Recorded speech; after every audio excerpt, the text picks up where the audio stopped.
Good evening and welcome to BATV News. I'm Andrew Laidley.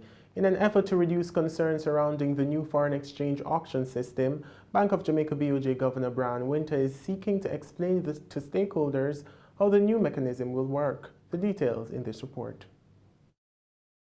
Governor Winter clarified that in upcoming weeks, the BOJ will set and disclose the volumes it will sell under its new forex auction system. We're not, just to be clear, I want to confirm, what we are going to be announcing and setting for 1 day a week for the following 4 weeks will be the amount that we're going to sell. Okay?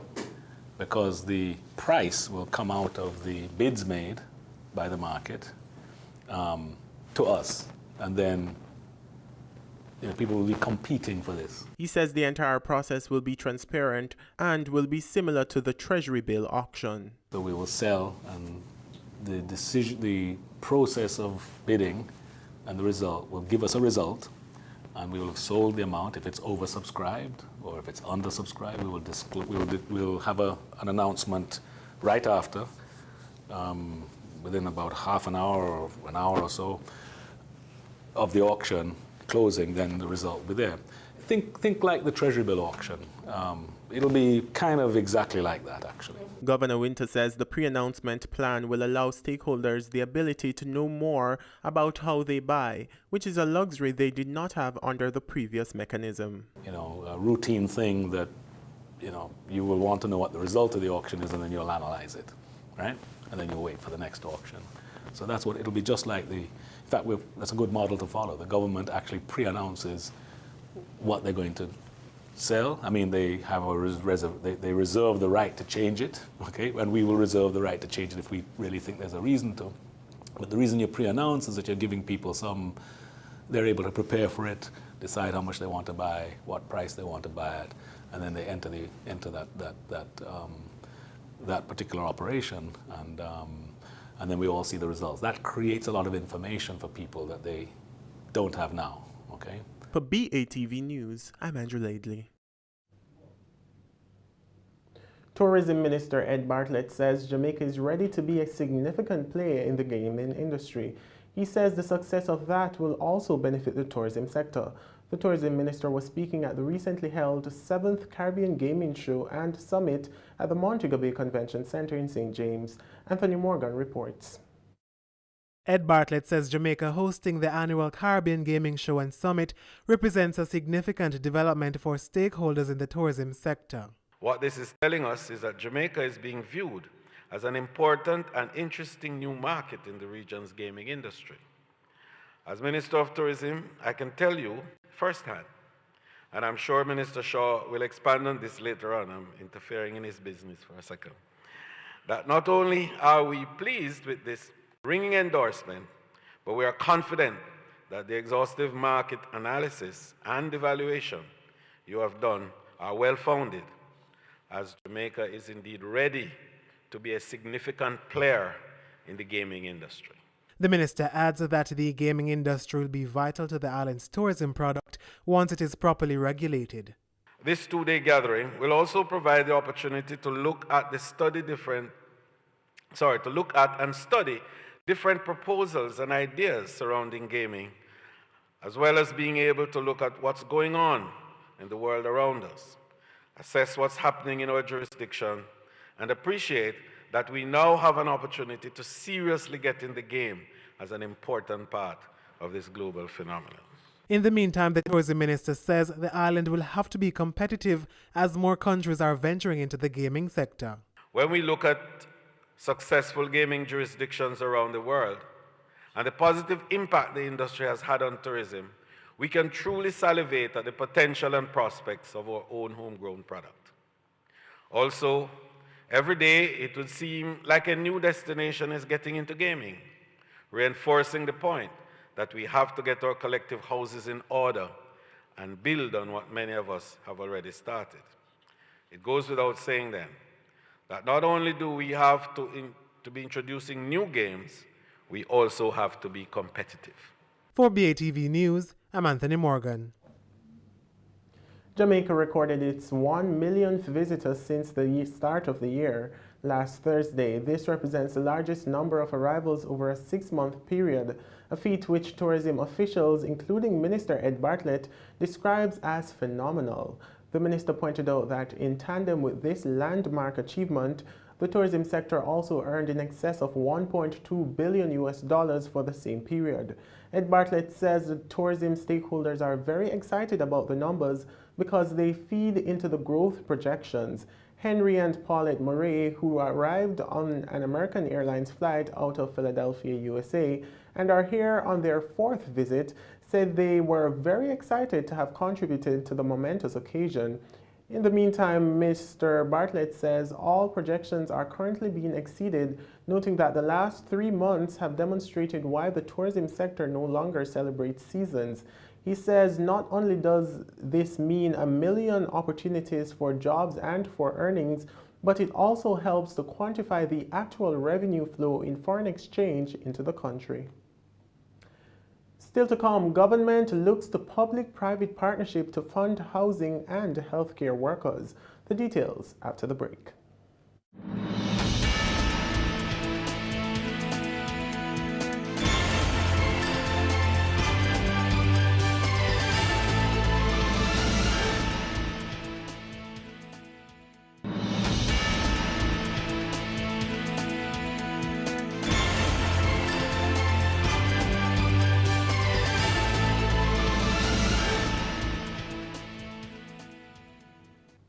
Welcome back. Health Minister Dr. Christopher Tufton says a public-private partnership proposal is being examined for the construction of accommodation for healthcare professionals at certain locations. Dr. Tufton says such an arrangement will require the injection of funds from an investor to develop the housing facilities. He says the government would have to secure private participation in the financing and building of the accommodation with a long-term financing arrangement that would see the lease payments being made by the tenants occupying the facility. Dr. Tufton points out that he will begin the examination of the proposal in the coming weeks. The health minister was speaking with JIS News ahead of a tour of the Princess Margaret Hospital in Morant Bay, St. Thomas, on Friday. He noted that the St. Thomas-based hospital, with its 26 acres of land, is an ideal location that could benefit from this arrangement, in addition to other areas. Chairman of the Waste to Energy Enterprise team, Littleton Tanny Shirley, says their aim is to turn trash into cash. He says the team is currently engaged in studies which will determine the way forward. He was a guest on the latest episode of BATV's On Point. Here's more. Littleton Tanny Shirley says his team is looking at the benefits of Jamaica's waste system, including its conversion to energy. Our mandate by the Prime Minister is to see how we can realize trash to cash, how much we can look at the benefits of our waste system in Jamaica.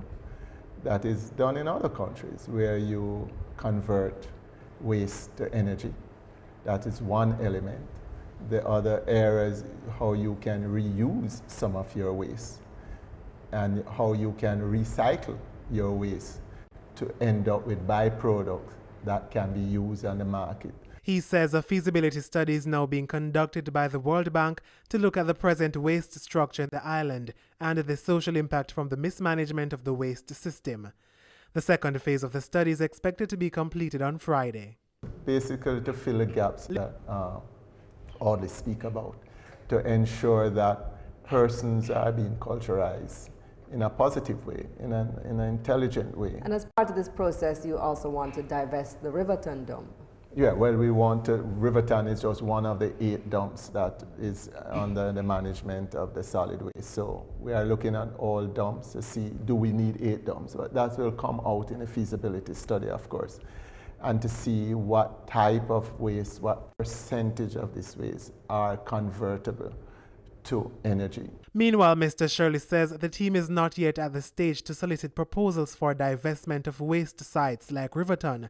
However, he believes there will be interest when that time comes. I mean, when we do the financial analysis, not only what can be converted but what impact it will have both on the investor and on the government to ensure that there's a win-win situation in the, and it's more of a public-private partnership that you want to look at, because the government still will have to retain some level of regulatory control. And like all countries, the waste management is a major responsibility and a major cost to every town or state. For BATV News, I'm Anthony Morgan. Permanent Secretary in the Ministry of Science, Energy and Technology, MSET, Hilary Alexander, says the country's energy import bill is going down. She says this is owing to the ministry's 30 in 30 plan, which has mobilized both the private and public sector to identify sustainable energy alternatives. More in this report. According to Permanent Secretary Hilary Alexander, many stakeholders are buying into the idea of alternative energy as a more efficient option for Jamaica. And this, she says, is already lowering the island's import energy bill. What we've had is significant development of our renewable energy sector. You have Content, Solar, WRB, BMR, and Wigton themselves participating in it. PCJ had indicated that we have probably around 40 megawatts of hydropower that's possible. And we have seen the transformation in the fuel diversification from HFO to natural gas with the 120 BOG conversion and now the 190 megawatts. So all of these things come together to provide far greater energy security for the country in terms of our import substitution. Ms. Alexander says energy efficient options are already underway, which puts the responsibility of conservation solely in the palms of Jamaicans. We have the net billing program where people can actually put on their solar panels and export to the grid.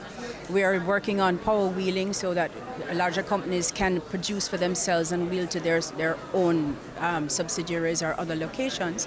The other part of it is that energy efficiency and conservation. We're working with the Bureau of Standards to put in a lab so that everybody who buys an AC or a blender or a TV or whatever, that we are buying and importing into this country things that are efficient. At the same time, the MSET Permanent Secretary argues that the country is not implementing these strategies without a tried and proven roadmap.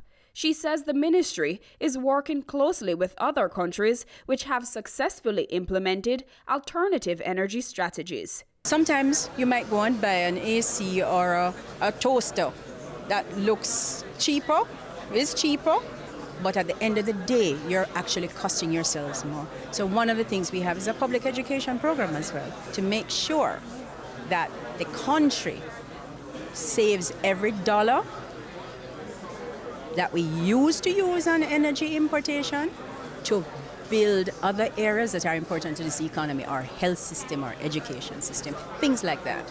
For BATV News, I'm Amita Prasad-Webb. Stay with us. Regional and international stories are next.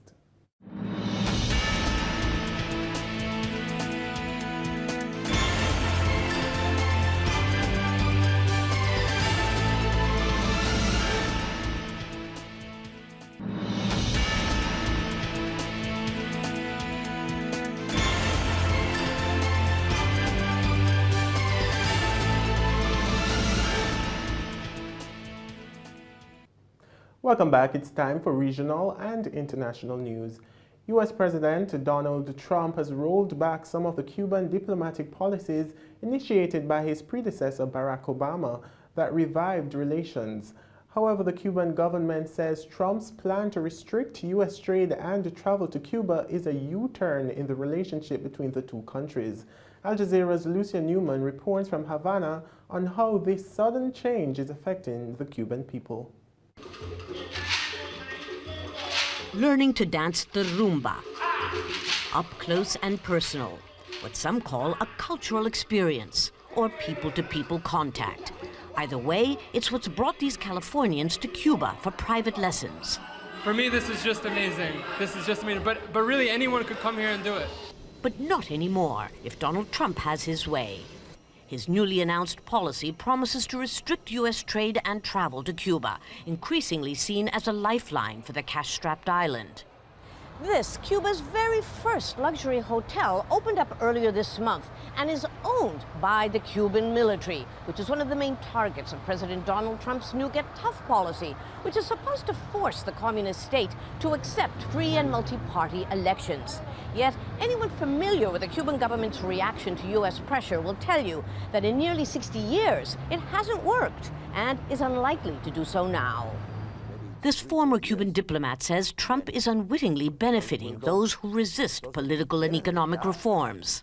The hardliners in Cuba are having a field day. They're saying, you see, the United States will never change. They will always want to hurt us no matter what. While the new regulations to roll back on former President Obama's relaxation of sanctions against Cuba are still unclear and may not be out for months, they will have an economic impact. This hotel, managed by the American Starwood chain, for example, will likely find it difficult to operate. But some believe it could be worse. I think Trump has announced measures that will be very difficult to execute, because he now has to create a whole structure that takes time. And he has bigger problems to deal with than Cuba. Still, Trump has added a new layer of uncertainty over Cuba's future, 6 months before President Raúl Castro is due to step down. And his successor will likely dance to a similar tune, as relations with Cuba's powerful northern neighbor take a new step backwards. Lucia Newman, Al Jazeera, Havana. Brexit Secretary David Davis started negotiations in Brussels today that will set the terms on which Britain leaves the European Union. As Ivor Bennett reports, pressure from British business groups is mounting for a deal that will not damage the United Kingdom's economy. It's almost a year to the day since Britain voted to leave the EU, and the discussions over what comes next are finally underway, a moment only one side appeared to be enjoying. We will do all that we can to ensure that we deliver a deal that works in the best interests of all citizens. To that end, we're starting this negotiation in a positive and constructive tone. I hope that today we can identify priorities and a timetable. Thank you. Thank you very much. The UK has previously said it would pursue a so-called hard Brexit, a clean break from the single market and customs union. But that was before the general election. Without a majority in Parliament, Theresa May's colleagues are now adopting a more conciliatory tone. The whole thing, the whole process will lead to a happy resolution that will, I think, can be done with profit and with honour for both sides, and that's what we're aiming for. Some business groups hope that'll mean a softer Brexit, 5 of them calling on the UK to put the economy first and retain access to the single market. Heavy lifting is to put it mildly. The access to the single market is conditional on free movement of people, and that is something that Theresa May has claimed was a major part of people's decision to vote to leave the EU last year. So that we can't have it both ways, or as the EU keeps saying, having our cake and eating it too. Whatever the deal, though, some are still betting there'll be plenty of cake to go around. Jaguar Land Rover saying it'll hire 5,000 new staff in the UK before the talks end, despite no indication yet of what they will bring. The landlocked West African country of Niger is trying to stop the flow of migrants attempting to make their way to Europe, but the crackdown is causing some businesses to suffer. Al Jazeera's Heba Morgan reports. The end product may be a masterpiece, but these arts and crafts workers in the city of Agadez say they are struggling to find anyone to sell to. When there was tourism, handicrafts were sold easily. Africans who come to the city make the market active. Manual industries suffer a lot, and the handicraft market also suffers. After the halt of immigration, there is no longer anything left. Many traders now come to Agadez market just to pass time. We come to the market and do nothing but sleep. Movement of the market was dependent on immigrants and immigration. Everything stopped now. It wasn't always like this. Agadez used to be bustling with migrants heading to the border with Libya and onwards to Europe. Traders in the market did good business. But the government crackdown on migrants means passage through the city is not as easy as it once was. And those who help smuggle them to the border have also seen it turn down in opportunities. The Nigerian government says it's working on programs to make up for the loss. There are awareness campaigns so youth can leave the smuggling activities across the desert, whether to Libya or Algeria borders.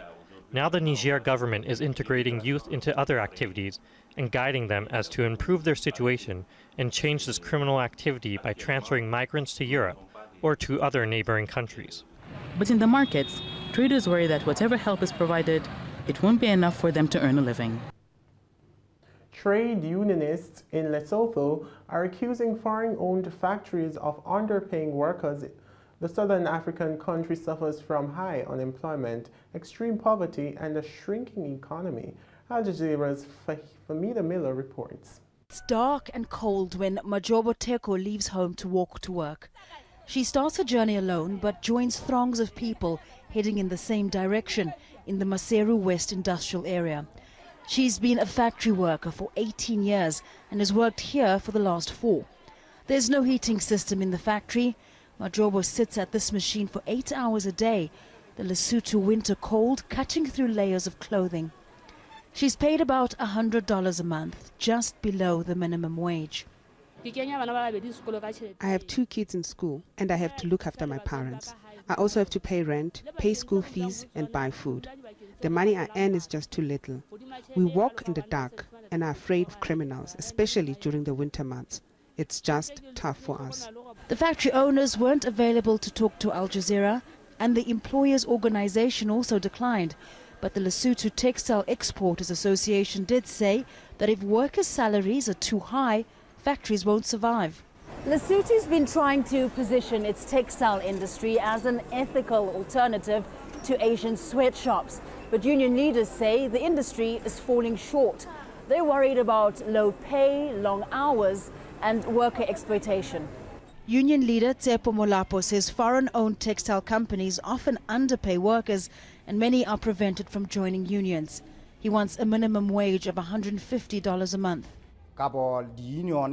As unions in Lesotho, we do not feel like our government is willing to protect the workers in this country. They are always protecting the business owners. It feels as if they attract business by telling them labor in Lesotho is cheap. More than 44,000 workers are employed in textile factories here. Government leaders say while Lesotho is a cheap production hub, it's been meeting global standards for 20 years. We had to meet certain global standards. So of course we qualify. We are far, if you compare a factory here in Lesotho to a factory in Bangladesh, for example, it's night and day. We are audited on average, I think, almost every second month. The government says Lesotho is the biggest exporter of clothing in sub-Saharan Africa. But the poor economy, already struggling with extreme poverty and inequality, is shrinking. And with almost half the population unemployed, workers like Majobo have few options. Famida Miller, Al Jazeera, Maseru, Lesotho. Talking Stocks is after the break.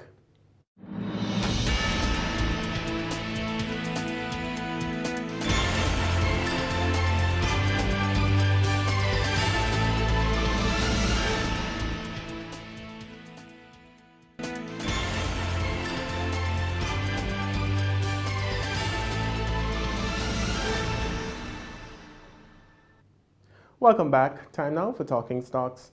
42 stocks traded today, of which 22 advanced, 15 declined, and 5 traded firm. The main JC index advanced by 2,393 points to close at 236,124. The junior index also advanced by 0.25 points to close at 3,189 points. Over 12 million units traded, valued at more than $144 million on the Jamaican dollar market. And on the US dollar market, over 5,000 units traded, valued at more than $1,000 US. Caribbean flavors and fragrances with over 8 million units changing hands accounted for 74% of the market volume. Jamaica Stock Exchange was second with over 2 million units trading. Jamaica Broilers with over 207,000 units accounted for 1% of the market volume, crossing the floor. Marita Investments was the top advancer, up 96 cents to close at $7, followed by Separate Group, up $3.87 to close at $29, and Caribbean Flavors and Fragrances up $1.35 to close at $12.75. The main decliners were Honey Bun, losing 65 cents to close at $8.11, followed by Seabody Group down 2 cents to close at 20 cents, and Main Event Entertainment Group down 21 cents to close at $5.67. In foreign exchange trading, the US dollar ended the day selling for $129.35 against the Jamaican dollar. The Canadian went for $98.13, while the British pound closed the day at $164.76 on average. And that's all the news we have for this evening, but before we go, a recap of our top story. BOJ Governor Brian Winter says the bank's forex auction system is not that much different from its treasury bill auction.